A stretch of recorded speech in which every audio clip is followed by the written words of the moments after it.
my phone, it doesn't really go very well. So yeah, I just thought we'd hop on here, just find out who you are, getting to know people in the VC, talk, maybe share some KTEL that we have. I saw your video that you did on that. That was pretty cool. Saw your recent VCLT. That was one of mine that I had back in the day. I just found it amazing that your album cover, though, was different than the one that I had as a kid. It was the same record. It was just different, different artwork. The breakdance, yeah. Yeah. Yeah, and well, it was kind of funny because I had the same reaction when I saw the breakdance in the States. I'm like, well, that looks weird. That's not right. That's not what it's supposed to look like. What's going on? So how long you been part of the VC? Oh, I don't know. I would say at least 4 or 5 years. Okay. Anyway, something like that. But I don't really know if I really consider it.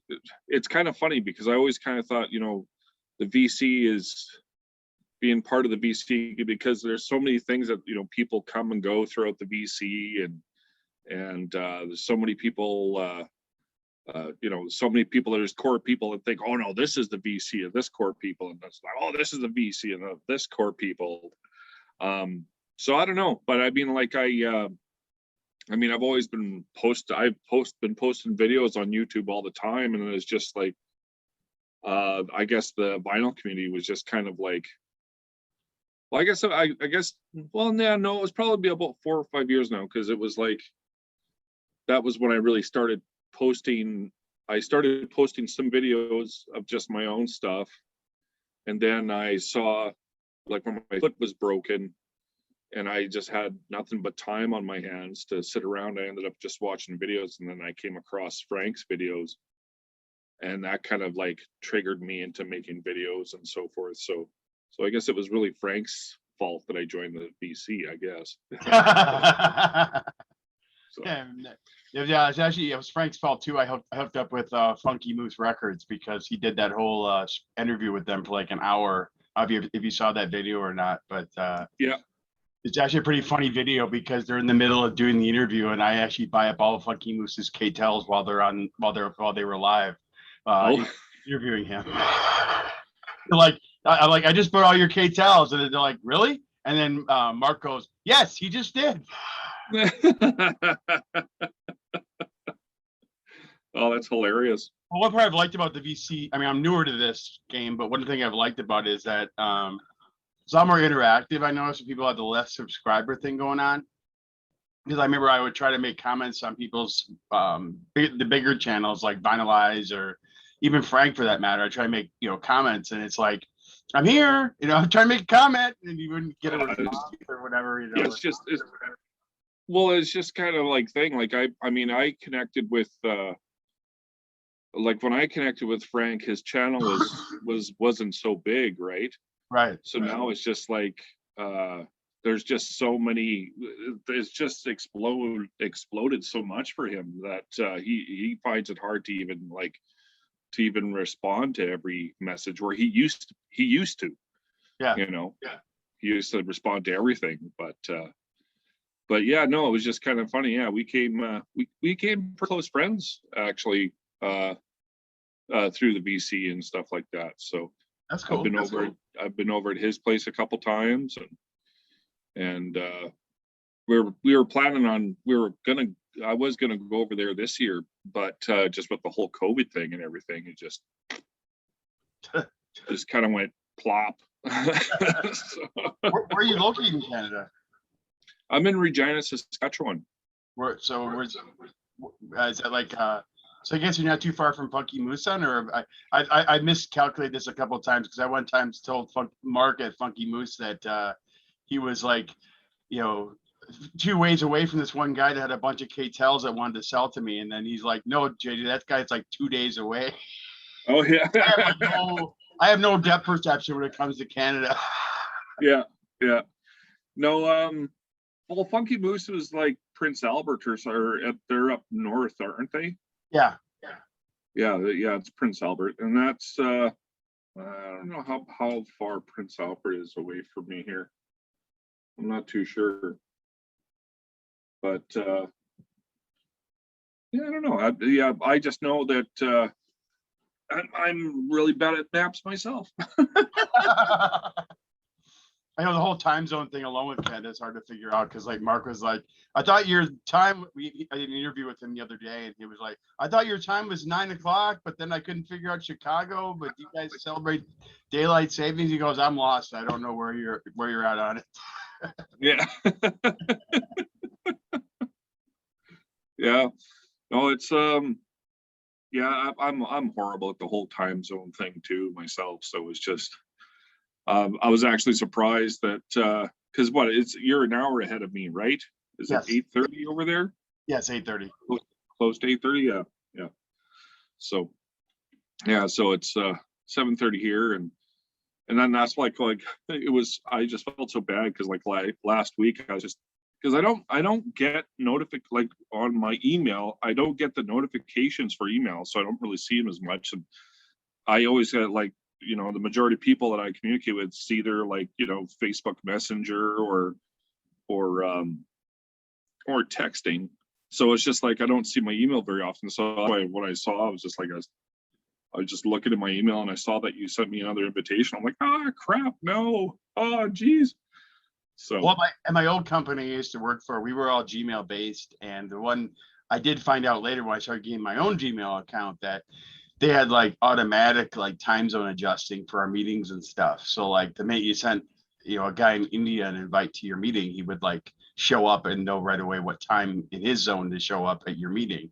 And I'm finding out since I've been doing this on my own that it doesn't always work out that way. yeah. Yeah, exactly. Exactly. So what kind of music are you into? Gee, I listen to everything in the kitchen sink, man. Probably the ones that I like the most are probably Frank Zappa. They Might Be Giants, XTC. Those are probably be my more biggies, Beatles. I had an Amazon gift card burning my hole in my pocket. So yeah, I saw that. I was just like, that is a fantastic introduction to Zappa, that album. Exactly. And they were telling me I was having a conversation on Rachel's show with Mazzy and this guy Richard Calvin Wazoo, and I'm in the Dead, so if I can listen to those Mickey Hart, Bill Kreutzmann drum solos and all that weird space and music that they do with that stuff, I mean, Zappa wasn't too far out of my wheelhouse to be able to get into it. I just didn't know where to start because it was such a wide variety. I mean, I heard his hit song, but I mean I know that's skimming the surface of Zappa. And then I heard, I knew about Dweezil and his Moon from being on MTV as a kid, but that's about all I knew. And so I used the movie as kind of a way to introduce myself. And then I also bought the soundtrack and I started spinning it. And I'm like, this thing's pretty awesome. Yeah. Yeah, no, that soundtrack is fantastic. I mean, like, but I grew up listening to Zappa. It was like, I still remember I got heavily into Zappa when I was in high school, me and my friends. And that was like throughout 89 to 91.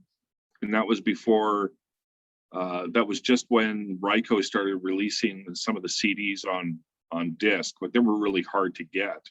Right. So everything that we used to, when we were kind of going, okay, well, and we were in the middle of Saskatchewan. There really wasn't much for stores or anything like that. So anytime we would see a Zappa release, we'd be like, oh, they'll all pitch our money in together and just like yank it, right? Because it was just like so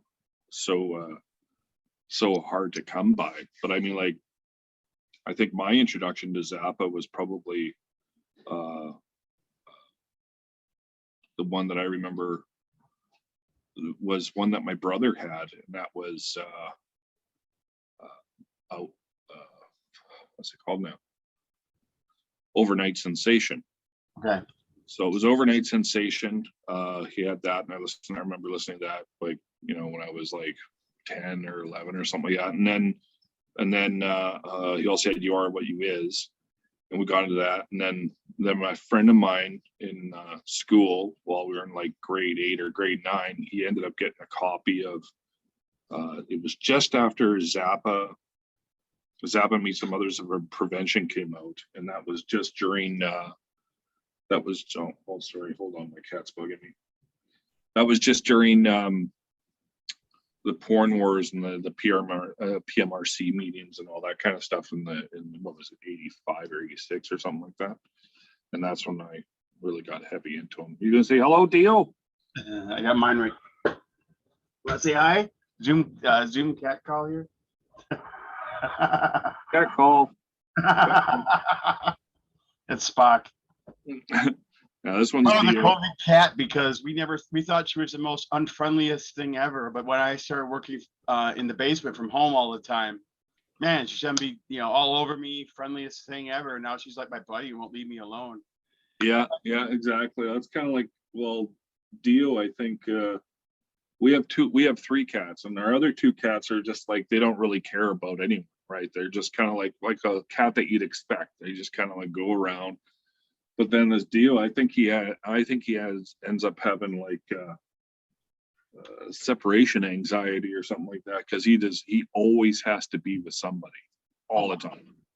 So, and if you like close the door, and you'll just constantly hear him go, meow, meow, meow. Oh, me too. That's why, like, if you look behind me on that poster, I keep the door like a crack open, because if I don't, I'll be on a call or on Rachel's show, whatever. I'll hear what starts out as little pounces go to wham, wham, wham, wham, wham, wham. Yeah, exactly. Behind the door by that point. Oh, hey, I see that you got the Beatles blue single set there, eh? Yes, nice. Yeah, it's pretty sweet. I like it. Yeah. Oh, yeah. That's on my wish list. But I'm just like, I just can't, like, I don't know, $200. Yeah, it's pretty sweet actually. This was my other one I just got yesterday, because I'm a huge movie buff, and Indiana Jones just came on 4K yesterday. So, oh geez, I went on a movie marathon and I watched the first 3. That Kingdom Skull, I'll get around to watching that sometime. But the other ones, I love them so much. But yeah, this is pretty cool set. How they did it was I don't know if you've seen this or not, but they actually like took like the best artwork from like different countries and stuff. From different countries, yeah. I saw like a couple of boxing opening boxing videos or whatever.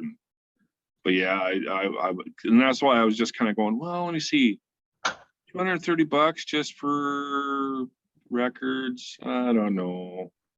Does it come with a decent book in it or anything like that? I can't remember. Yeah, it does. It comes with a full comes with a book right here too. Oh, okay. It explains all the different covers and everything that they picked for the different singles and everything. Oh, that's cool. The only thing is that it's kind of funny with today's modern. The only thing that's annoying about it is that with today's modern record players, it's like I have to say there's one thing on that box set I do miss. My parents' old 45 thing that they had all the 45 stack them, and then you can just play a whole bunch of 45s and have like a party, because it does get like, okay, play one, and then you're doing something, and Beatles songs are not that long, especially if they're the early recordings, and you're like, oh, damn it, gotta change the needle again, and damn it, yeah, exactly. That's why I'd be like, what they should have done, what they should have done is, well, you could probably just make your own, but really the disc, the 45 should have came with a CD of all the tracks that are on each of the 45s in the order of the 45s, and then that way you could just have your CD and listen to it while you look at the records. And I know a lot of people are probably going, oh, that's your CDs. So. Well, I'm not that way about CDs, because one is I did toss out my vinyl collection and like the late 80s because of CD.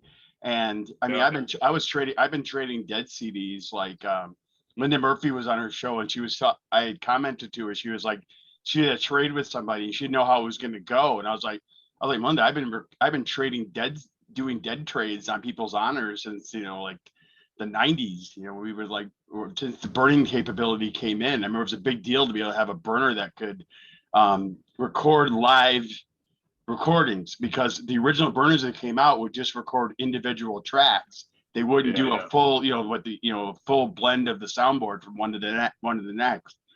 And I was like, yeah, we should trade those. And if somebody didn't honor their trade, or they didn't send you what they wanted to, we just bashed them on the news group and moved on.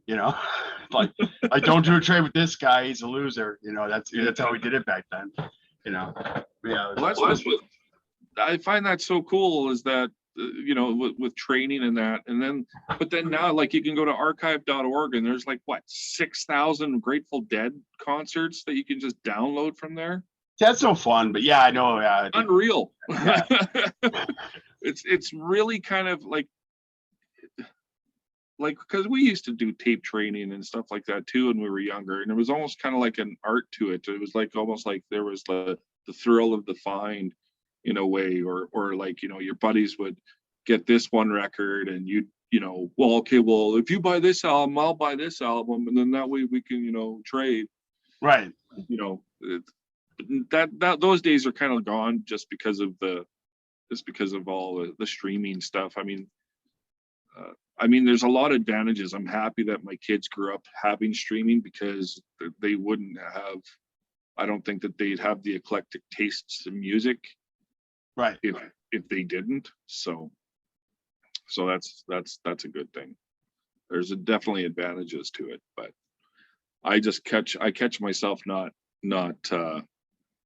dipping into music as much as I used to when I was younger, mainly just because I'm older and I just don't have time. And then it was just like, oh, okay, well, I'd like to check out this album, but I want to listen to that SNFU album again.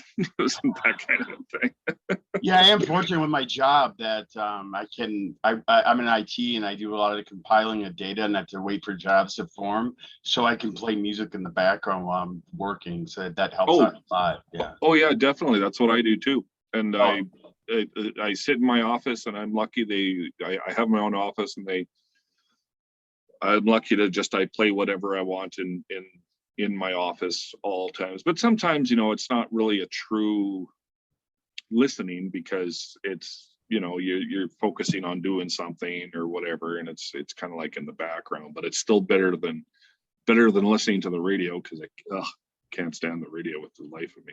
It was actually funny we talked about tape trading, because I was talking to Mason. Have you made the Mason from the Rachel show? That your Mason, young Mason, and I'm not going into him at all, but I'm just saying it was obviously he was way younger than me, because I for UFO Bigfoot did this contest where he's like, show your bootlegs, and I had found this dusty crate of all my bootlegs that I had from like Lost Lennon tapes, soundboards I had, and this stuff I just had that I'd gotten from trading. Because what guys would do so that media mail could be as thin as possible, they would put them in the CD envelopes, try to cram them all together and stick them in an envelope and then mail them to you. Yeah. And that would only cost like $2. So I found some Beach Boys stuff in there, and I was talking to Mason about it. I was like, do you want some soundboards? And he was like, what's a soundboard? I'm like, they were recorded off the soundboard. He's like, well, what is that good? And I'm like, yeah.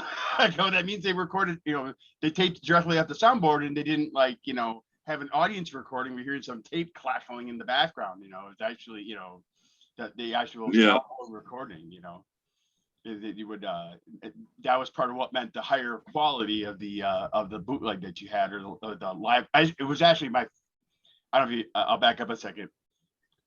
I grew up in Milwaukee, and in Milwaukee too, we were kind of isolated when it came to like live recordings, bootlegs, and all that stuff.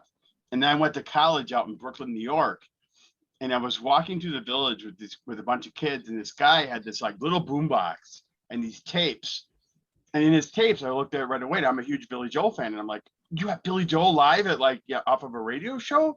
Oh my god!" And I yelled it out really loud. I go, "This guy has bootlegs!" And this guy's like quieting me down in the village. He's like, "They're not bootlegs. They're live recordings." I think I made the guy turn like 3 shades of red, because he was looking for cops or something like that around it, because he was selling this crap. It was really funny. my innocent Opie Cunningham and me just came out right away. A bootleg. I mean, because I heard about him. I mean, I had a buddy that had like a U2 from Joshua Tree, and I'm like, oh, that was awesome, you know. And then I was like, you know, I'd heard about him, you know, through the grapevine, but I never actually seen one live, you know. Yeah, This is cool. Yeah, I always had a hard time listening to a lot of bootlegs because I just found, you know, it'd be, unless if it was like an odd bootleg where, you know, that they did a few songs that you couldn't get anywhere else, or it was like covers of tunes or something. But a lot of the times I was just like, oh, I can't, that sounds god awful. I can't listen to that. Like that kind of thing. But no, I do have a couple of, I did make myself a bootleg. I found I found recordings of one of the final shows of when in '89 when SNFU first broke up, and I found a recording of their final show in Edmonton, and that was actually a decent board mix recording. So I was just like, oh, that's okay. So then I was like, you know, geeking out, and I made a little CD cover for it and stuff. And so I don't know. I like doing that kind of garbage, kind of like how like Steve at Value Vinyl does. He just makes his little CD covers and stuff. But yeah, I used to do that. I remember like when someone would die, like remember George Harrison died and back in 2002 or whatever that was, and they get a hold of his greatest hits. I mean, it was kind of funny. They joked saying they weren't ready for this, you know, and trying to get a hold of any George Harrison was next to impossible. So I remember meshing together my own mix, and I was calling it the quiet one, and it was my own mix of his stuff. And then my other favorite mix I put together as well was, again, this is around 2001. I had to have a dental procedure called an apicoectomy, and they told me I was going to be in the dental chair for like 2.5, 3 hours while it's replacing a tooth root. And I'm not trying to squeamish you out, but they said they even encourage you to bring music and you can listen to it. So what I did is I made Dead for the Dentist, and I basically took the best Dead stuff I had and I mixed it together. And it was challenging to do because to get the Dead to fit into an 80-minute CD was really hard, you know. Especially because I wanted one of the tracks to be 21 minutes long, which is like 2 songs. Yeah. It was.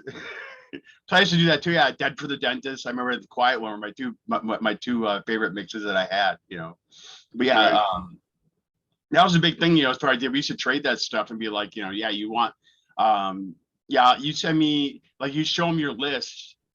And it was really funny as some of these guys in the news group would have so much stuff that you'd be like, out of what I have, what could you possibly want that I have that you would willing to trade?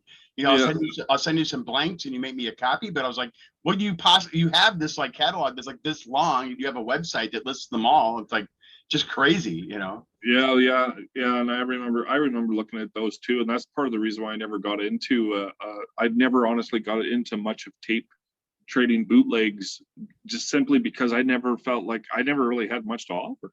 So I was just like, well, I got nothing to trade.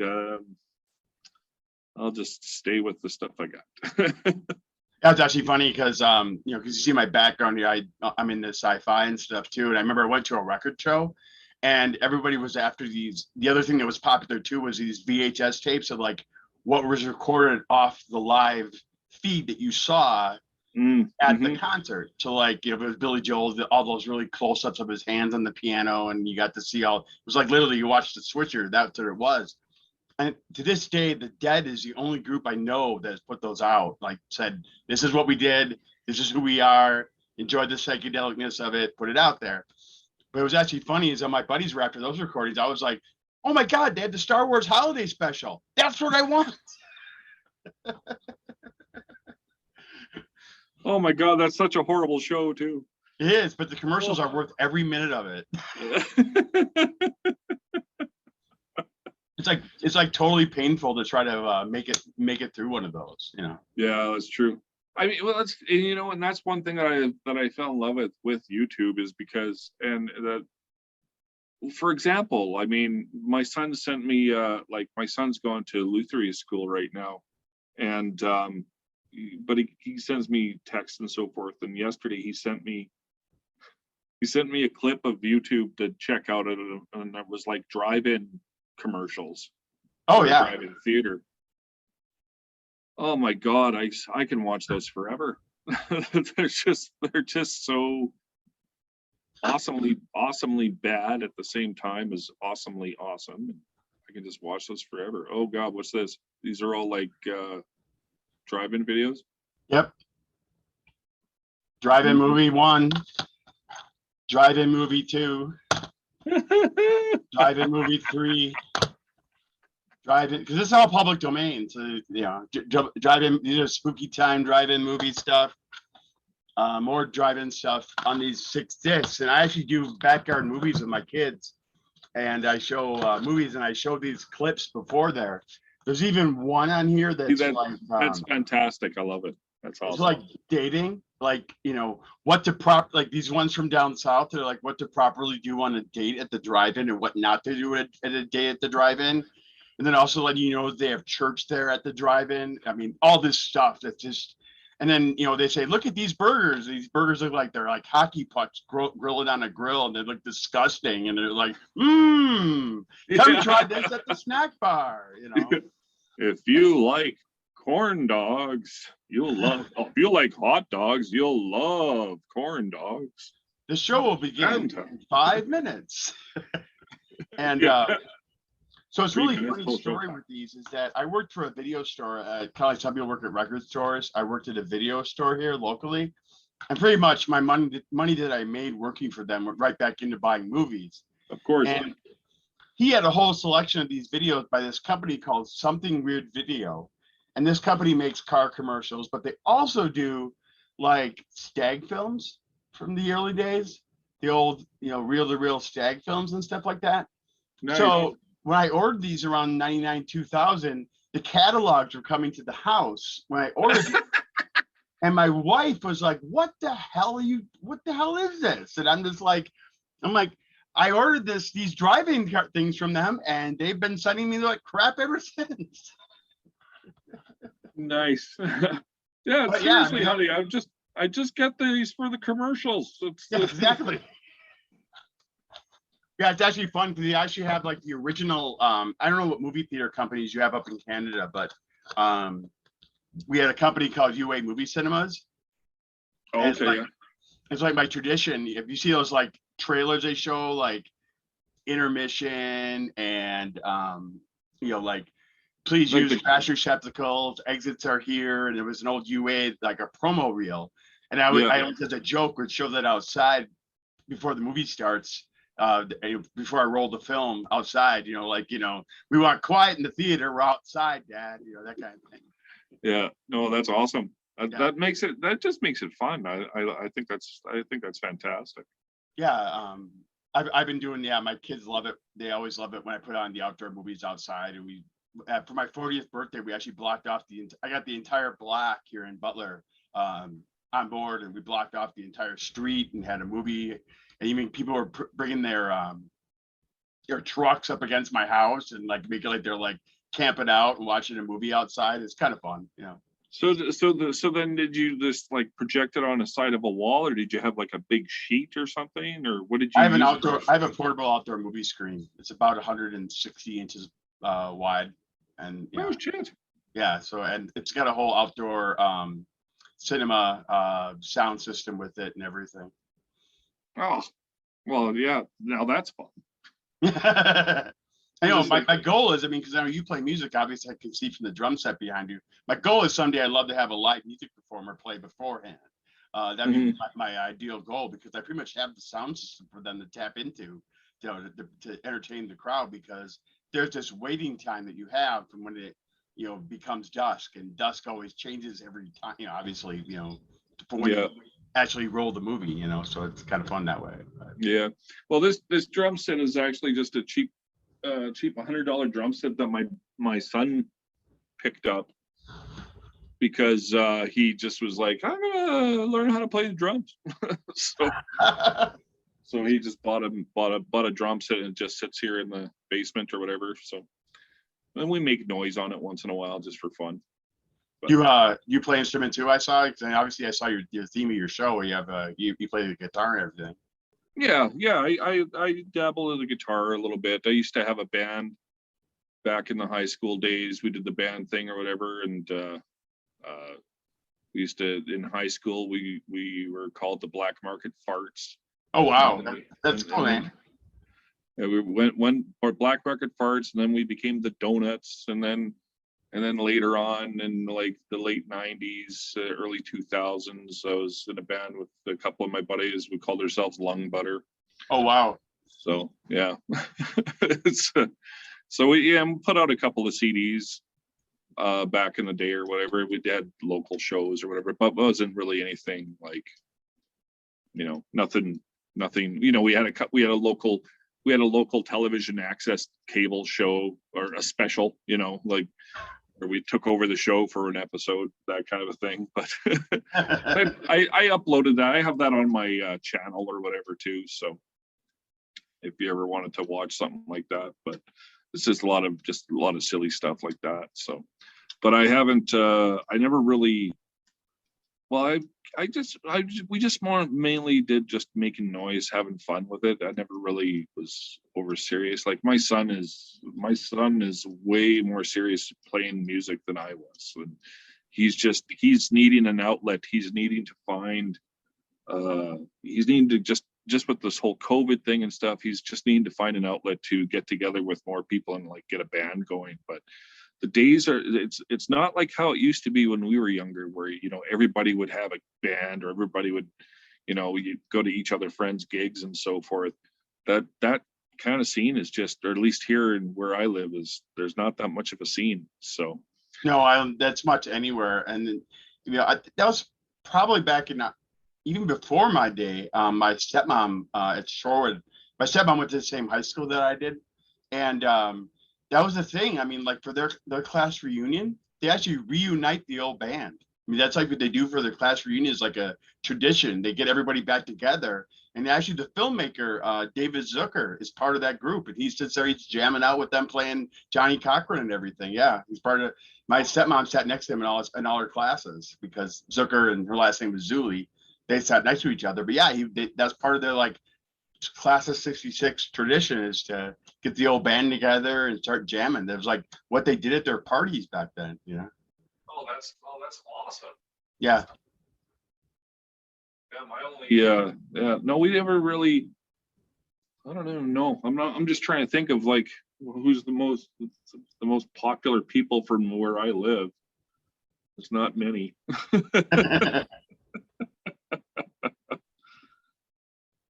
Well, I guess Leslie Nielsen's from Saskatchewan, so. Oh wow, that's a close connection right there. Yeah, he is from around here, I think.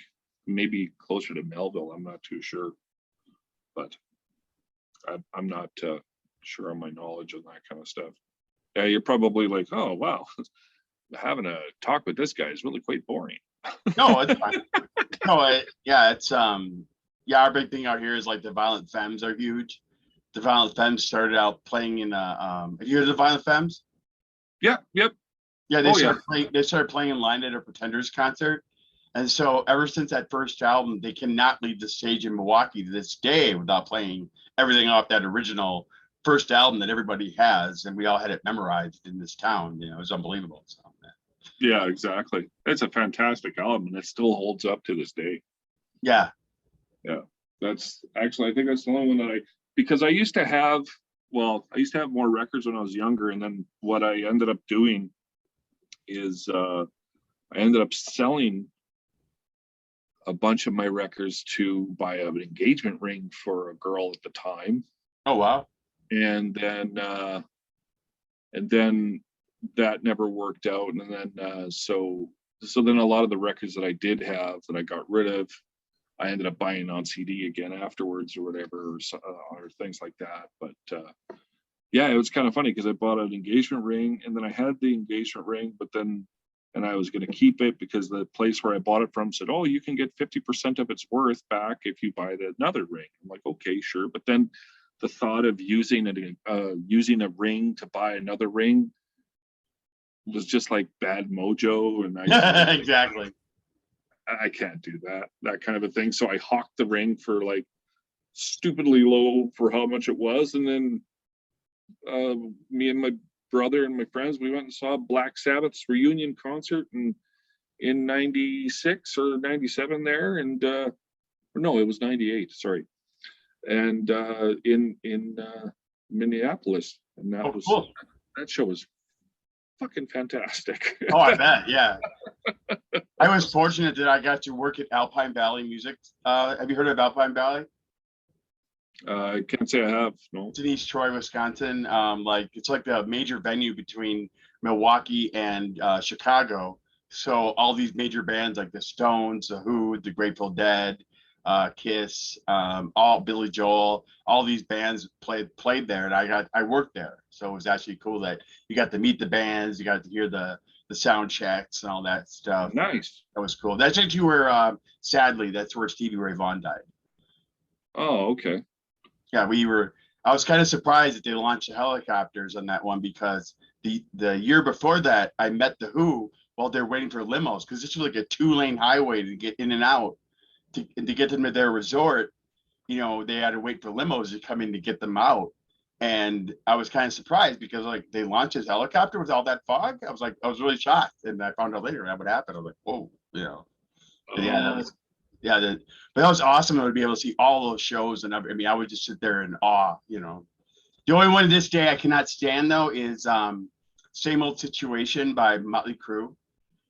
They filmed the music video there, and all night long they made me stay there in case they needed food. But from 11 o'clock until 5 in the morning, they played that song over and over and over and over. And this day, I'm like, oh, I can't listen to that song. Oh man, yeah. Any, it could be like one of the greatest songs in the world, but if you play it that much, man, you can burn through it. You can burn a hole in your head. Exactly. Yeah, that's awesome. So how many K-tel records do you have now anyway? Around 250. Really? Yeah. Holy crap. Yeah, my collection got even larger when I realized that, and Frank is the one that pointed this out to me, that Canada is different than the US. So yeah. There's two different releases, but they would name them the same. So, that even started expanding the collection even farther, because I'm like, I got to have this Canadian K-tel. And I'm kind of using Funky Moose and their shipping connections as a liaison. But I found this guy out in way up in Saskatchewan. I guess he's like 2 days probably away from me. He's way up there. I have to look at Facebook to see where he's from. But he had like 10 K-tels he wanted to sell me.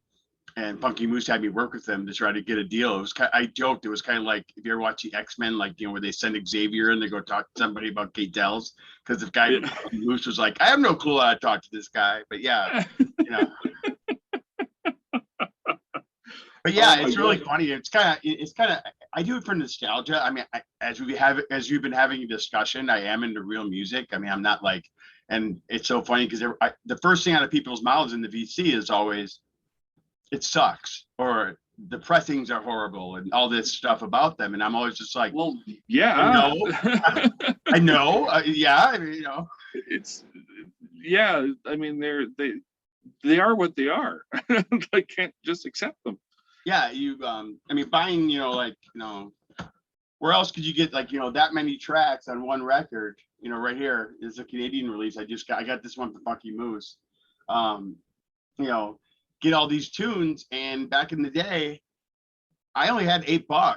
I didn't have a lot of money. I didn't grow up with a lot of money, so I had exactly. What was I gonna do? I'll just grab the first one here. Was I gonna buy the Men at Work album, or just get their hits, and then I would have a whole bunch of other hits on one album, as opposed to having that? Or I was just buying 45s, because just having this album with all these other artists I didn't know was like, I wasn't that into that, Yeah, exactly. And oh man, and I envy you. You have Rock 83. I don't have Rock 83 anymore. I only have 81 and 82, I think. No, 80 and 81. I think those are the only ones I got. And the other part about it is that I have a link to the documentary on my channel, and that's what really even fascinated about me even more was that they brought rock to the people that music and albums of people that weren't buying records because they were selling them at Woolworths, they were selling them at Kohl's department stores, they were selling them at Target, they were selling them at all these different places that weren't necessarily right. Here's the one I show. It's got Woolworths right here on the corner. $1.90, $1.97 for this out of sight record with 20 hits on it. Yeah, or like or those would be the only records that you could, if you're like in small town Saskatchewan or whatever, and you're just in a hardware store, they happen to have like 5 or 6 different KTEL records in this little rack over there that you could pick up something with. So, and then I find even more fun stuff. Like this one had like a poster ad in here from the 70s. These are the old blacklight posters. You remember those? Iron Maiden was. I remember I just scared the crap out of my mom and my Iron Maiden blacklight poster. So here you can get the bulb right here, and you get the blacklight posters themselves right here. That was awesome stuff. And I was just like, and the funny part is when you look at this stuff from the 70s, is like allow 3 weeks to 4 weeks for delivery. Yeah. What the hell is acceptable to that nowadays? You don't get in 2 days in Prime. We're pissed off. So yeah, exactly. Just whole nostalgia thing. See, that's also another thing that kind of sucks about being in Canada is in compared to being in the States is that it's there's a lot more VLC in the vinyl community and trading and stuff like that in the States simply because the shipping is so much cheaper. Right. Shipping here in Canada is ridiculously stupid. That's what I heard. Like, yeah. That's why, like, when I was sending Rachel some BCLT for helping me get my channel started and stuff, I was like, I just sent her a gift card. I was like, get what you want because I don't want to deal with the shipping, to deal with whatever. But yeah, here's those tight tracks I'm telling you about. They're just awesome. Oh yeah. Is it? Well, wait a minute. Is that label? Is that like double labeled? It looks kind of bubbly. Yeah, it's starting to bubble up the label on this one I got. Yeah. Oh, that's fantastic. Yeah, these are the best pressings in the world. I asked you to get the slime stuff. I have my own method, and I know there's 1,000 methods to clean records. But this slime stuff for cleaning was the best stuff for cleaning KTELs. Because it really gets into the grooves there? Yeah, it gets into the grooves really tight. That was the problem I had. I was using Record Machine, I was using Air, I was using all these things I was reading about online. It wasn't until I used this goo and then moved it around the record, it got the dust out of them. I mean, I had some that were so bad with dust because they're so old. I would put the needle down and just go right past it because all that dust was right at the top. Unbelievable stuff. So that's why I swear by this method to clean my KTELs at least, to clean them off. I go, you don't need that. And I'm like, oh, yeah, I do. Yeah, no, and that's great because it's kind of funny because mainly the KTELs and stuff that I've purchased, and I got about, I don't know, maybe 80 or so. And all the ones that I got are mainly just from like, Value Village or local garage sales or something like that. I never actually ordered a KTEL record just because I kind of go, well, let me see. The record I can probably get for $2, but then the shipping's at $20. So I just kind of go. Well, yeah, I mean, that's the thing is that I want the stuff from your country to me, but it's so expensive to come over the border right now. It's like, yeah, exactly. Tons and tons of money. Yeah. I mean, I don't have that expendable. If I had more expendable cash, I'd probably buy more crazy crap like that. But I kind of buy enough crazy crap as it is. So I'll show you the record that I ordered once on the States, and then I ended up I ordered it. I can't remember. I saw it on something. I saw that it was like $20, but then after I ordered it, I regretted it because it cost a hell of a lot more. But it was worth it though. And that's the one record I spent the most on. Let me see. Hold on, let me get it. Sorry about that. I should have just maybe grabbed the thing there. But this one is the most expensive record I've ever, myself personally, have ever spent money on. Okay. It ended up, and that's this. Oh wow, that's cool. Namco Museum, and it's fantastic because that's all it is just video game music. But it ended up costing me like $80. $80 Canadian, because because I saw it's 20, but of course that was 20 American, and then of course the Canadian dollar is really low. Then on the shipping on top of it, and then customs decided to give me an extra charge on top of that. Really? Because they decided to open it, and it was like an extra customs charge, and Really? And import fees. But it's cool because it's like the sleeves have different That's awesome. different covers and stuff, and then the record is kind of a nice. Oh, cool. But yeah, out of and it's kind of silly. So out of it, and then it comes with a decent booklet that comes with, gives the information on the video games that are on there and stuff. But that's probably the most silliest record I have in the fact of like, I can't believe I spent that much money on it. Yeah, the K-tels that are the most valuable are the metal ones. Those ones go for the biggest dough out there.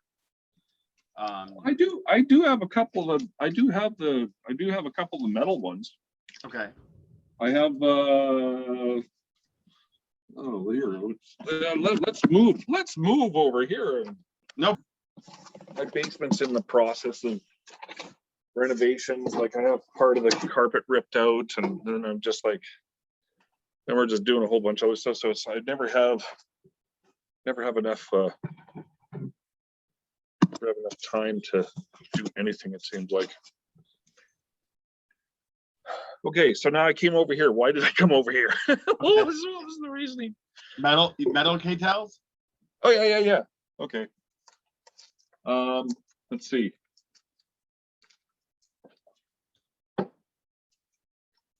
I got Masters of Metal Volume 2? No, Volume 1 and Volume 2. Okay. So those are and I think the other. See, and that's what kind of pisses me off, because some people could consider this K-tel, but it's not actually a K-tel record. Like this one, White Hot. Okay, that's Ronco, isn't it? This one's Polytel here. Oh, Polytel. Okay. Yeah, it might be Ronco there, but this one. No, that's K-tel. That's a division of K-tel. I have another one over there that's from the Commonwealth of England. You can't see it, probably. It's Disco Motion, but it's a Commonwealth tel or something like that. It was overseas. Yeah. Oh, okay. But I don't keep this one with my K-tels, because if it doesn't got the little circle logo on it, that's not a K-tel to me.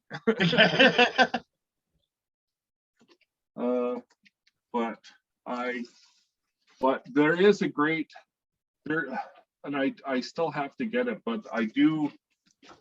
This one was one of my favorites. Metal for Breakfast. That's awesome. I love the album cover. That's awesome. Yeah, and then there's also Metal for Lunch. But I don't have Metal for Lunch.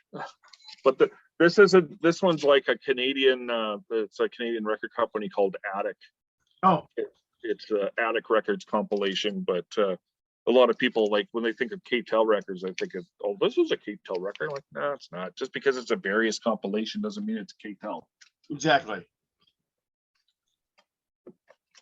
But yeah, some people they keep all those together. I'll still keep those separate.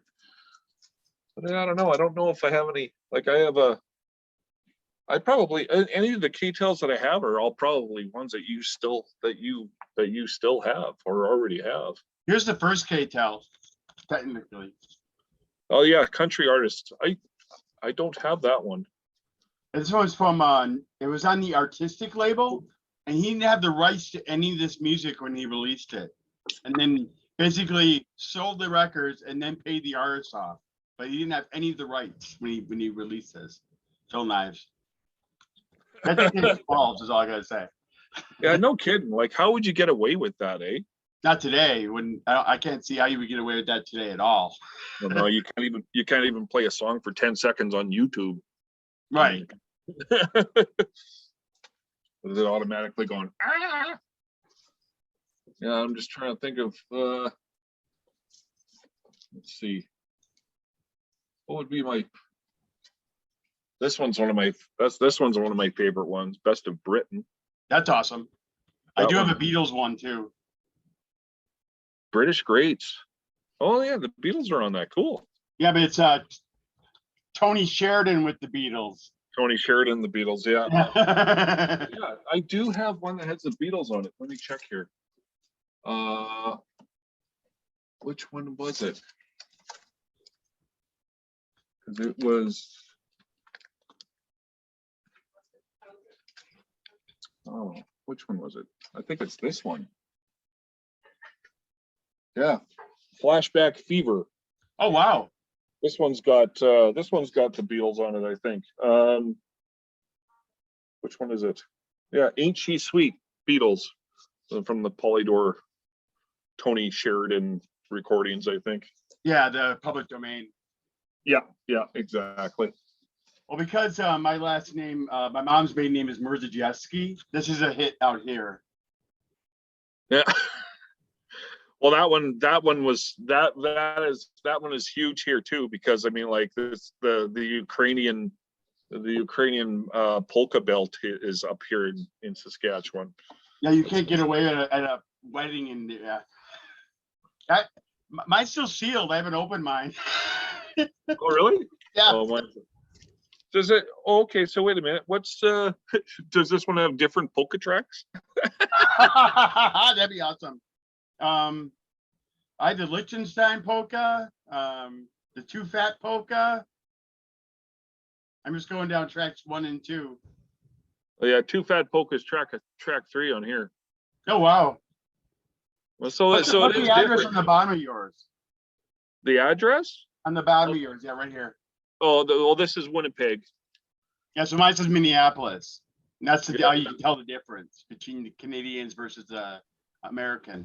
Yeah, and then on mine it also has this one is watch for 20 heavy hits.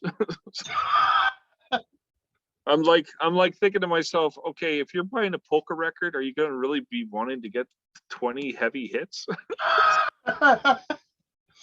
True, very true. Man, mine says that, yeah, the 20 Power Hits album is also available on cassette tape for $4.99 at the Imperial, and no CODs allowed. Oh, and you have that one sealed, eh? Yeah. 'Cause I was curious to see what because it's kind of like this. It's kind of funny because I thought in Canada, like I thought this one was the first one, but maybe not. But that story that you were saying with This is the first one. yeah, maybe would this be the second one then? Yeah.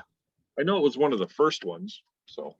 Yeah, it was like the second one that came out. It was like their first $1 million hit because they sold it in all the the drugstores and all those places. Okay. And then this was the one that they were saying to watch out for, is the 20 heavy hits. So it was like, yeah, okay, get that. But yeah, no, like yeah, I love them. I still think, I don't know, what would be my favorite?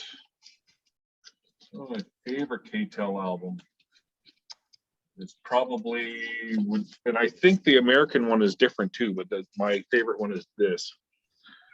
Yeah, I love that one too. It'd be This dynamite. is awesome. We can compare. Hold on. Of course, I have the ultimate Canadian record right here. Yeah, yeah. Do you have the other one? Do you have the soundtrack too? No, just this one. Oh. Here's Dynamite. Let's compare notes here. What's your Dynamite? Oh, ooh, mine's better, but I got 22 tracks. Yeah, I think those so are totally different listings. Mine's even going to be like tighter. So, I start off with this one. It starts off with Bachman Turner Overdrive, Taking Care of Business, right? It's track 1. Yeah, mine's Paper Lace by the Night Chicago Dead. Bachman Turner Overdrive is number 2 on mine. And then Nazareth, This Flight Tonight, Eric Clapton, I Shot the Sheriff. Oh yeah, see, Nazareth is the 10th track on side 2 here. And the second track is Rick Derringer's Rock and Roll Hoochie Coo. Is it true that they had some type of regulation that Canadian artists had to be on the records? Well, at least that is for radio. Okay. Because when I used to do community radio show here, we had to play. We had at least 25-30% of our show had to be Canadian content. Oh wow. Yeah, it was law.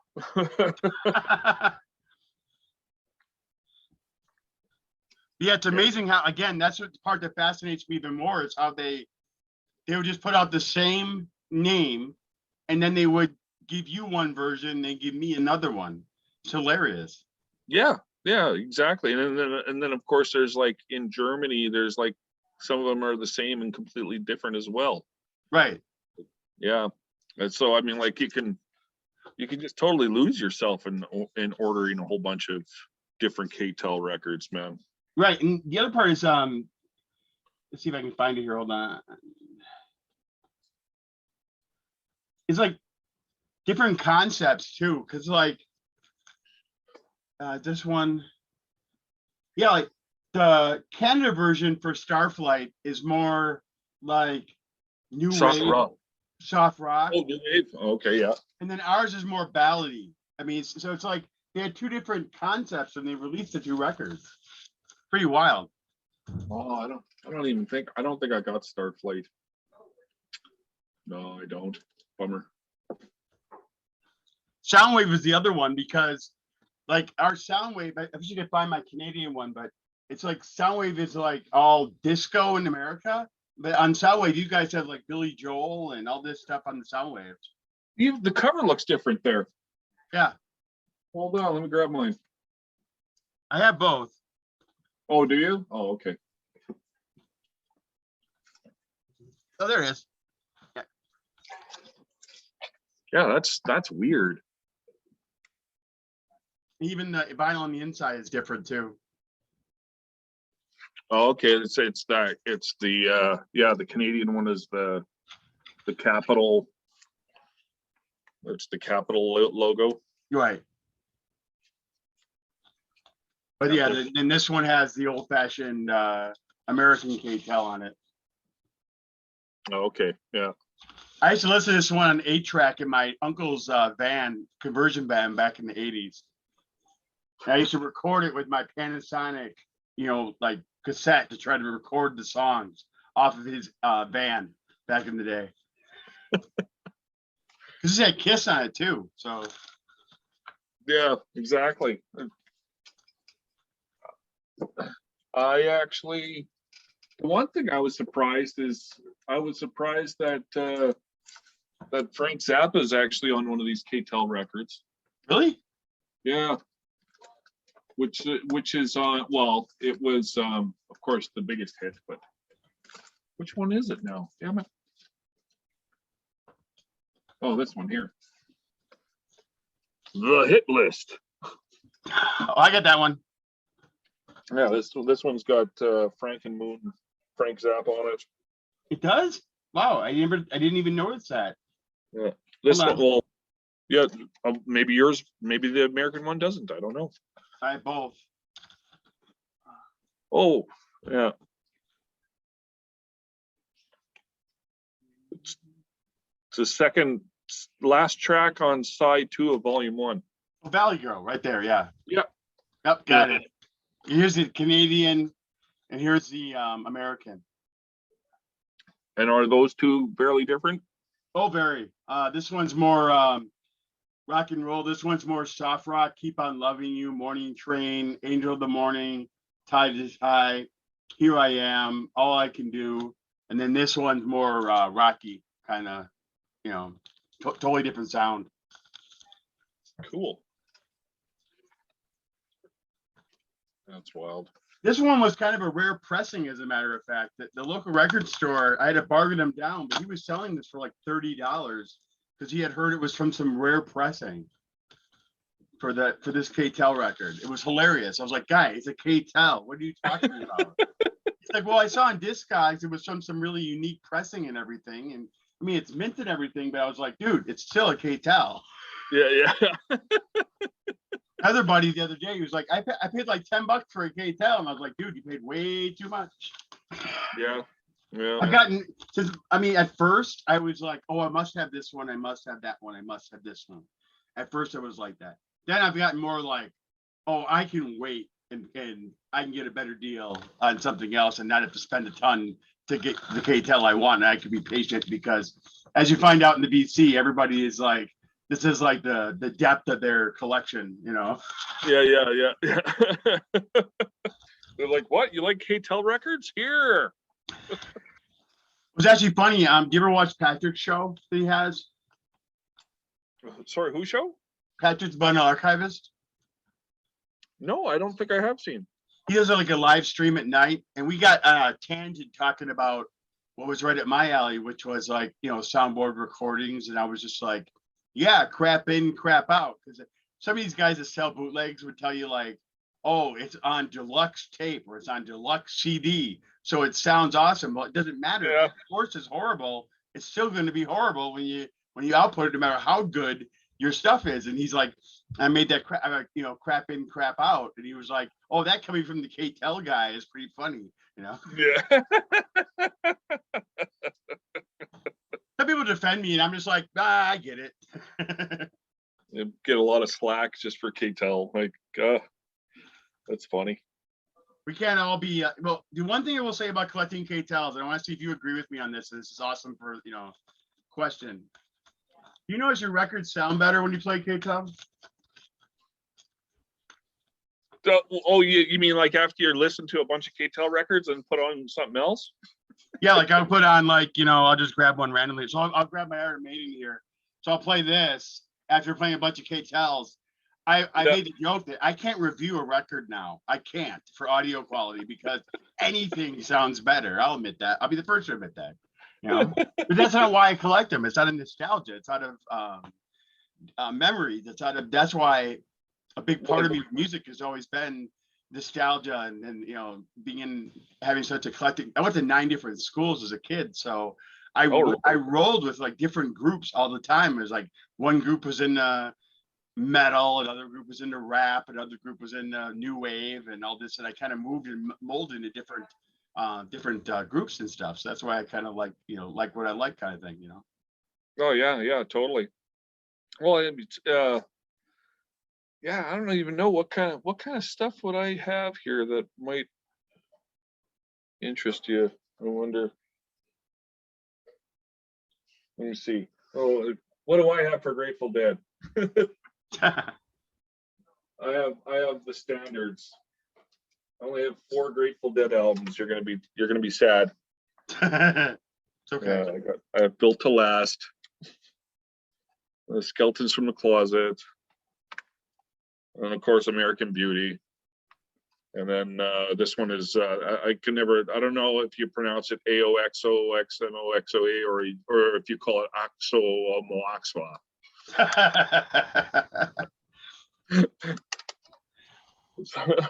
Speaking of Canada, I just got this in just to show you this. Have you seen this guy?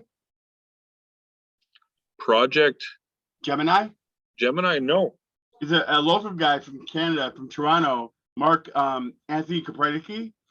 he makes his own records, and he sent me this. It's some really good stuff. He's like into Rush and into different metal, and Oh, okay. he said I ordered this at Rachel's recommendation. And it's his own pressing and everything. He produces these himself. It's even the nice vinyl and everything. Oh, nice. Yeah, And this is a good listen. and he's like it's just kind of like a straight rock kind of thing, or rock Metal, Rush. yeah, Rush style metal, yeah. Okay, cool. Yeah, it's actually funny. Jack, have you heard of Jack Trax, the young kid that's out there doing videos? Oh, yeah. Who did you say? That Jack? 13-year-old kid, Jack Trax, he's out there doing videos. He's like 13. Oh, no. Oh, he turned 13 and he was like, find someone for your 13-year-old birth year, which I'm probably going to show the Crutch Groove soundtrack. And, but then he said, show Rush and show some Cheap Trick. I looked at my stuff. I was like, it'll be tels. I don't own any Rush and I don't own any Cheap Trick. And even though I'm from near Rockford, I don't own any Cheap Trick. How can you not own cheap? Okay, Rush I can maybe understand, but like, no, you don't have any Cheap Trick? No, I don't. Just Wow. Top Gun soundtrack and some tels stuff. That was it. And I used to see them all the time at Summerfest. I mean, they're like a local band here, you know. Oh, okay. Yeah, see, I remember I got rid of all my Rush, but I rebought, and that's I'm a sucker for these box sets with that look like little records. I just love them so much. But so I rebought all my all the Rush I need is all just all on little CD re-release box sets. So I love them. Yeah, I got moved out of the office upstairs, and so I digitally transfer most of my physical media to a server. I have an 8 terabyte video and audio server behind me. That's what's playing this reel right here, and so it's like getting physical media. I had to like scrounge it back up again because I didn't have that much. I get rid of so much of it just because I need the space, you know. Yeah, I don't know. During Rachel's show, so I can show things. I've always kept the stuff by my feet, so I can. I'm always just like, "Yep, here you go. I got it right. There you go, right there." You know?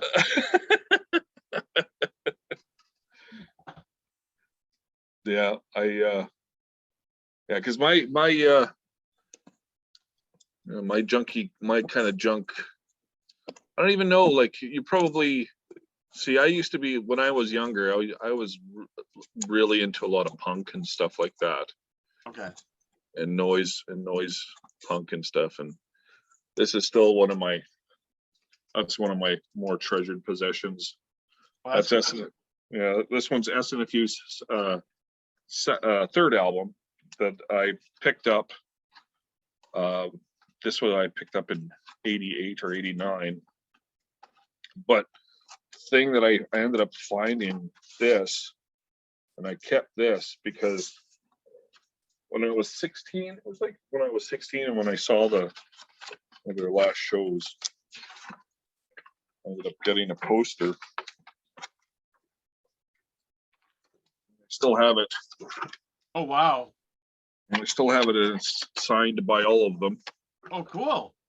Kind of thing. So those are my few and far in between kind of treasures. And I mean, they're to me, they're like the pinnacle, like the number one.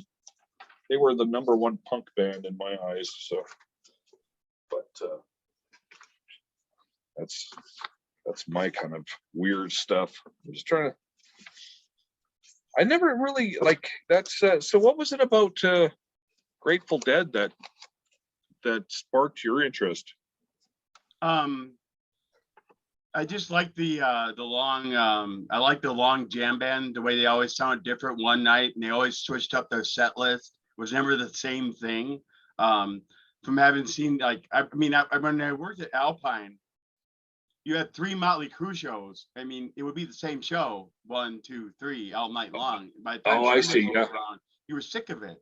But with the Dead, it wasn't like that. They would perform all the songs you know, all these different set lists all the time for all this different stuff. It was just, I got kind of intrigued by that. And then, Okay. and then the first time I saw it was like in '88 when I saw the stars and all that up on the psychedelic stuff up there, and then just doing these really weird, like they're like, that's drums, JJ. I'm like, really? All this weird percussion stuff I'd never heard. I'm like, that's awesome. You know, I just got totally attached to it from there. You know, that's how I've been always into them. And ever since then they also went off, and after Jerry died, Bob Weir did another band called Rat Dog, named after his little dog name, which was a rat dog. And they added saxophone into the sound too with the Dead, and that added a lot to it as well. I was like, this is cool. They're really trying more to experiment and add on more to their stuff, rather than just playing their hits and playing what people want to hear. They were actually trying to add more to it, and I thought that was really cool. You know. Yeah. Well, I guess that's probably the same reason why I was like huge into Rush too, because every time you see a Rush, so it was always, they always took it to a different level and they always did some sort of different sets. But I saw Rush. They were amazing. Sorry, when I saw Rush, I didn't know a thing of Rush. I didn't really. I knew. Okay, I knew. I'm sorry, I wasn't that stupid, but I never saw a thing. I just remember I was fortunate to have the job by that time that I was able to. We did what's called stock stands. So we put the brats and everything at the stands, and then as those stands needed things, they called us on the walkie-talkies and said, deliver it to us. But other than that, during the show, we just could sit back and watch it, you know. And I just remember being in awe of the whole Rush thing. I was like, oh my God, this is awesome, you know. Yeah. Well, that's one of those. I always believe that they were one of those bands that you don't.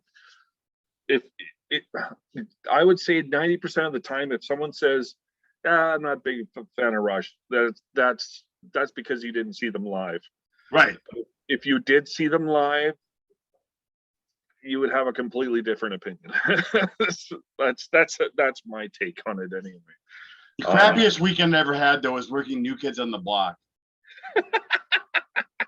That was horrible because you couldn't walk through it was sold out, and you couldn't walk past anybody without a girl screaming in your ear and like making you deaf. That was worse than any rock concert I ever worked.